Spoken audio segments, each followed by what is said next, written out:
Dans cette lecture, nous allons parler d'un autre type de données en JavaScript, le nombre. JavaScript rend la manipulation des nombres très facile. Nous pouvons créer des variables et mettre des nombres dedans. Et comme n'importe quel langage, nous avons la notion de littéro-numérique. Dans ce cas, juste la valeur 10 écrite dans votre code est un littéral numérique.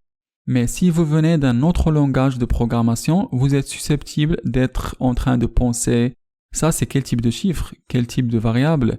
Est-ce que c'est un entier? Est-ce qu'il s'agit d'un chiffre à virgule flottante? Mais c'est quel type de chiffre ?»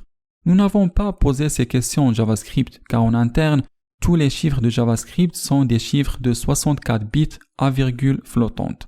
Alors 10 dans JavaScript est la même chose que 10.0. Si vous êtes habitué à penser aux chiffres en termes du monde réel, c'est très logique. Mais parfois en programmation, ce n'est pas le cas. Mais dans JavaScript, c'est le cas. Ils sont tous les deux la même chose. Vous pouvez donc avoir des chiffres avec beaucoup de points décimaux. Et comme vous pouvez le voir, j'ai mis cela avec de nombreux points décimaux et la précision était limitée seulement à cette quantité. Il y a donc une limite à la précision des décimales dans JavaScript, mais probablement dans la plupart des cas, vous n'allez pas vous retrouver avec la limite. Avec les numéros ordinaires, bien sûr, vous pouvez avoir des numéros ou chiffres négatifs, mais vous pouvez également avoir l'infini.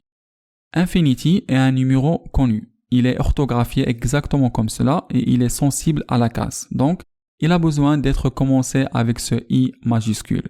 Et de même, vous avez l'infini négatif. Infinity est tout un nombre qui est plus large, plus grand qu'une très grande limite supérieure.